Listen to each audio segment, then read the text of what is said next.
A blessed life mga kapatid. Isang mapagpalang hapon sa ating lahat. Thank God dahil binigyan naman tayo ng another chance na tayo ay makapag-aral ng kanyang salita. And today, we will be talking about Resurgence. So before I start, let's pray. Lord, we thank you for today. We honor you. We declare your majesty to our life. We thank you, Lord, sa iyong kabutihan, sa pagpapala. Thank you, Lord, for your faithfulness, for recent months na kayo ay patuloy na nag-iingat sa amin. And every week that you showed how grateful, how great you are sa aming buhay, patuloy niyo po pinakikita sa amin ang iyong kadakilaan. And once again, we come before your throne sa aming pag-aaral ng salita. We pray for wisdom, knowledge and understanding, O Lord, na ang bawat salita na aming pag-aaralan ay ito po ay tumimo sa puso ng iyong mga anak and we will learn an ancient wisdom from you. Lord, we love you, we honor you, we bring all the glory, Holy Jesus, in the mighty name of Jesus we pray. Amen. So again mga kapatid, ang sabi ko, pag-aaralan natin about Resurgence. So in this season, sa napapanahon nating pangyayari, merong COVID-19 and again, people are now excited with the announcement of GCQ, others will remain ECQ, pero ano po ba ito? So Resurgence, ito ay nakapanahon. I look at our dictionary, ang ibig sabihin ng Resurgence, it is a rising again into life, a rising in activity or prominence. So ano ibig sabihin? There is a new increase in terms of activity, there is an increase in terms of interest, there is an increase in terms of economic activities. So the reason why the government announces the GCQ, dahil nararamdaman nila, because a lot of business people are now complaining with the status of their businesses. Though the government, even they know that we are not yet ready, they allowed the GCQ to be implemented in some places and ECQ for others kasi there are certain things na kailangan, but generally most places are now in ECQ. So ano ang kaugnayan nito dito sa pag-uusapan natin? And Resurgence, again, it maging GCQ na, so makikita natin mga kapatid, there is an increase in economic activity. Businesses will be open, marami ng stores ang bubuksan, people will, although meron pa rin tinatawag na quarantine, but still, we cannot just control yung paglabas-labas ng mga tao. So, ano ang mangyayari?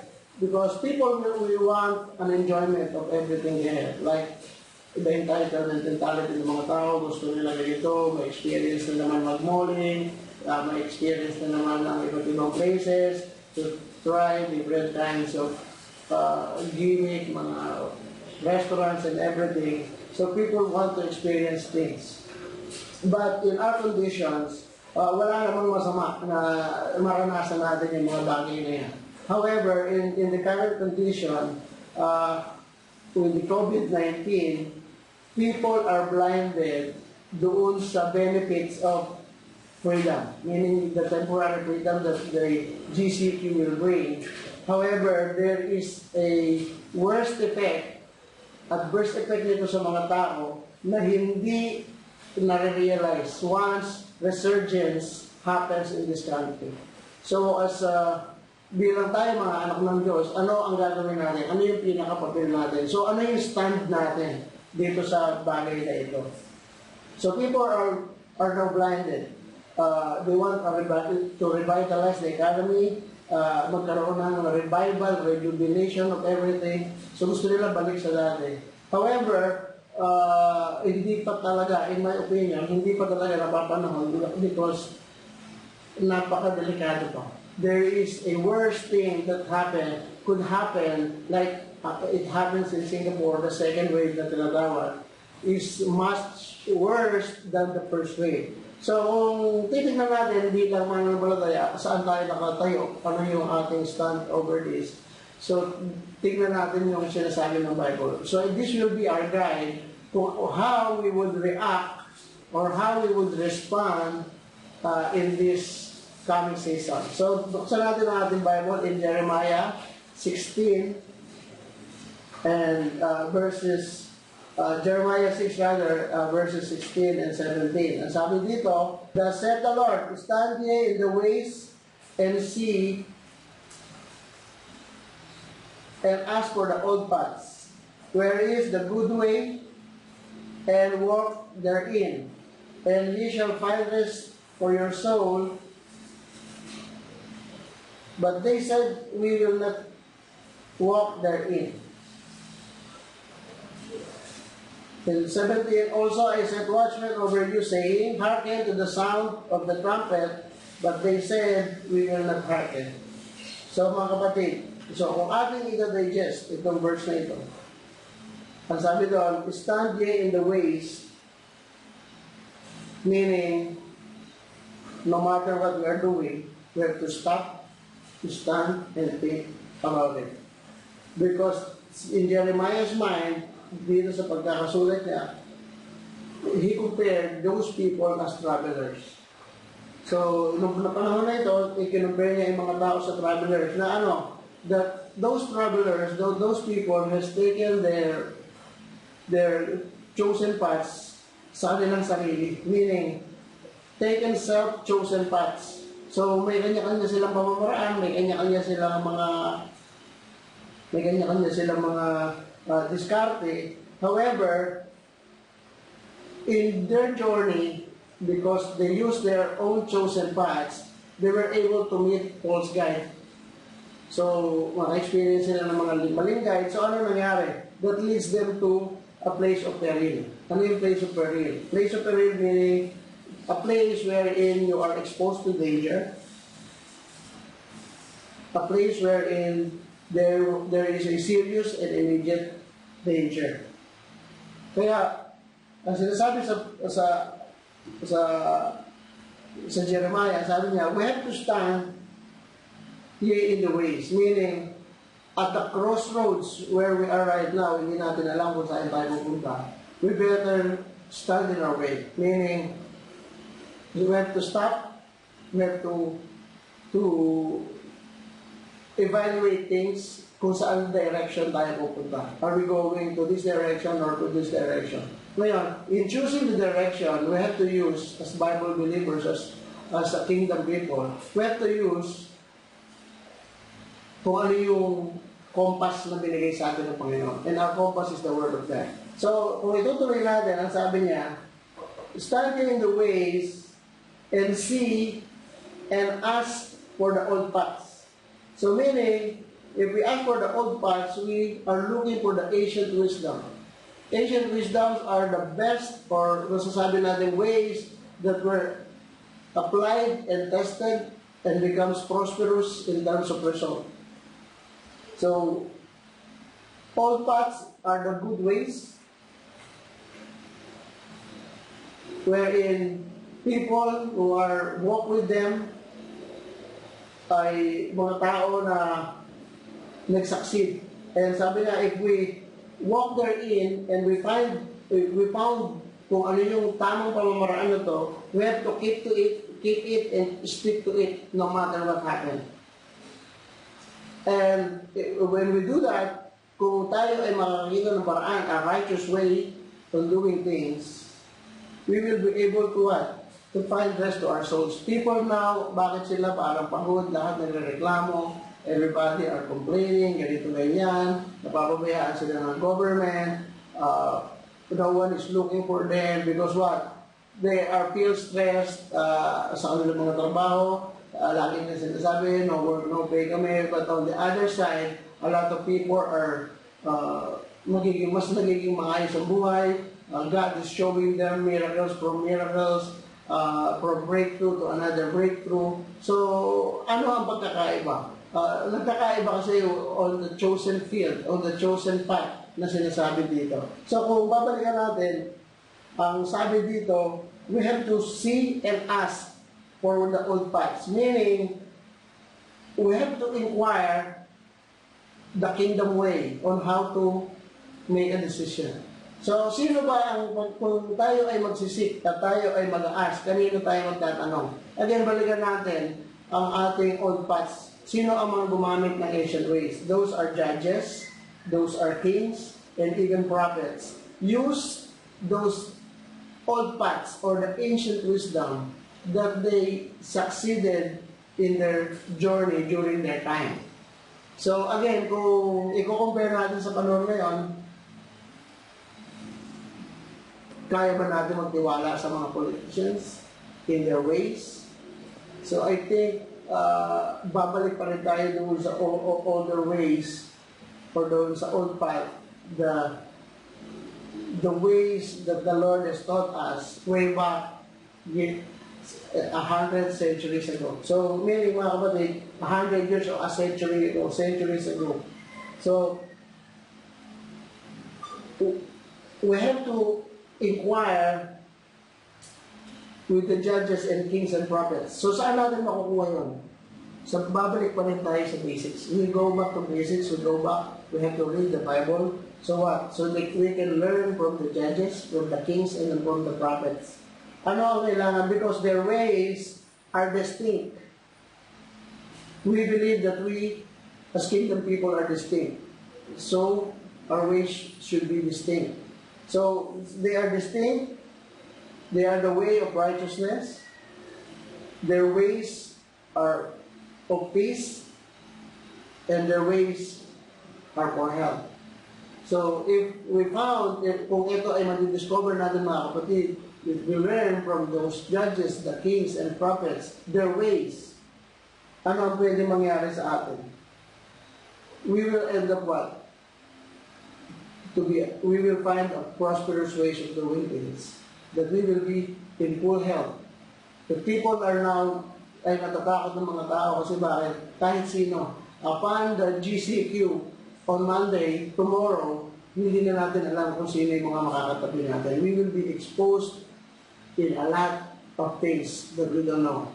So this is a timely reminder para sa ating mga kapatid that we should seek and ask for the old ways, pathways, the old paths, the ancient ways. Now, wherein this is a way wherein those judges, the kings and the prophets were able to walk and were able to succeed in their times.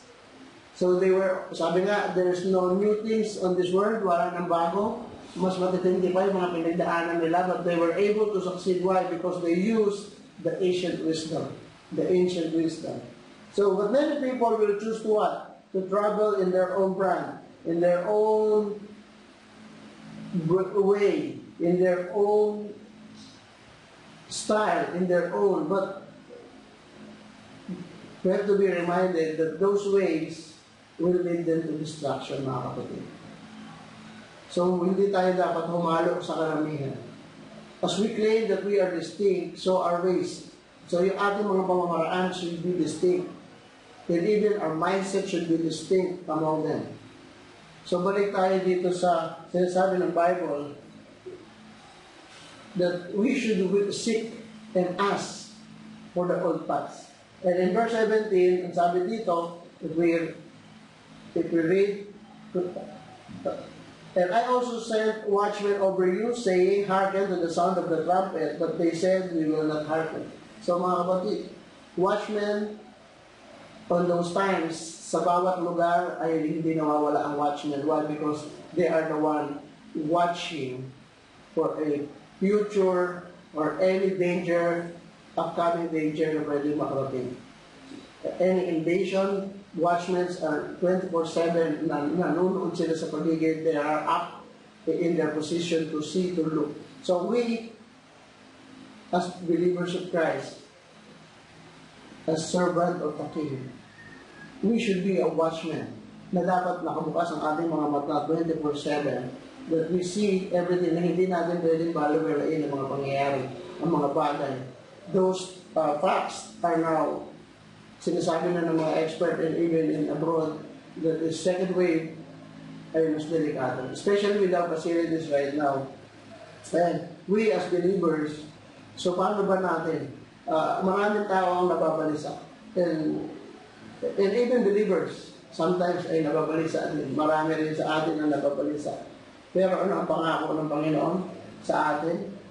That we will find rest for our souls. If we want, if we use the ancient ways, if we use the old path, if we stick to it and we live with it, we will find rest to our souls. So mga kapatid, marami ang nangangailangan sa atin ngayon. This is the time that we have to rise up because people now will go crazy in terms of the dami nilang gustong gawin sa buhay. So we, as the kingdom men and women, tayo po yung watchmen na tayo ang magsasound ng trumpet. We will do the right thing so people will learn from us. And through this manner, unti-unti magkakaroon tayo ng influence. As they see that we are what? Na ang ating, that we have peace, that we experience prosperity in times of pandemic, as they will see na tayo ay nagiging relaxed, chill, at tayo nakikita nila yung peace sa atin in times of pandemic, they will see. And again, sabi nga natin, in kingdom, culture is observable. If we have a culture of peace, if we have a culture of righteousness, people will come to us and we will ask. And people, pag sila ay may problema na, they will be the one looking for you for solution. So mga kapatid, people cannot be persuaded to walk in the ancient ways or in the old paths, but we have to show them how. People will deliberately refuse the blessings that we offer to them. They will deliberately refuse. Ang dami nang nangaral. And people are not. Why? Because they want to see something in action. So mga kapatid, tayo ay chine-challenge ng pagkakataon ito that we will rise up to this pandemic, we will go out strong, and we will go out victoriously, and we will go out prosperously, so that we could have the influence and the impact of this world. So, ang sabi nga sa Matthew 11:28 and 29, as I close, ang sabi sa Matthew 11:28 ay ang sabi dito, "Come unto me, all ye that labor and are heavy laden, and I will give you rest. Take my yoke upon you, and learn of me, for I am meek and lowly in heart, and ye shall find rest unto your souls." So yung mga kapatid, walang ibang solusyon sa mundo ito unless we learn from our King. Walang ibang pahinatnan. We cannot achieve anything in any ways unless we learn from our King. So yan lang po mga kapatid. Isang mapagpaalang hapon sa inyo mga. Lord, we thank you for today. Salamat sa inyong mga salita. At yung ibinaba sa amin, Lord, we thank you that, Lord, that we, instead of seeking for any ways, we seek for your old ways, your old paths, the righteous way, na kami ay patuloy na samahan, Lord, mga yan, Lord, na kami ay piliin namin ang aming self-destructive path, so God, but Lord, the way na you want us to go, ay, Lord, kailangan namin ng pagsama. Lord, apart from you, we can do nothing. Everything is possible with you, O God. Let your kingdom come, let your will be done sa iyo, mga anak. We love you, Lord. All this is blessed in the mighty name of Jesus. Pray. Amen.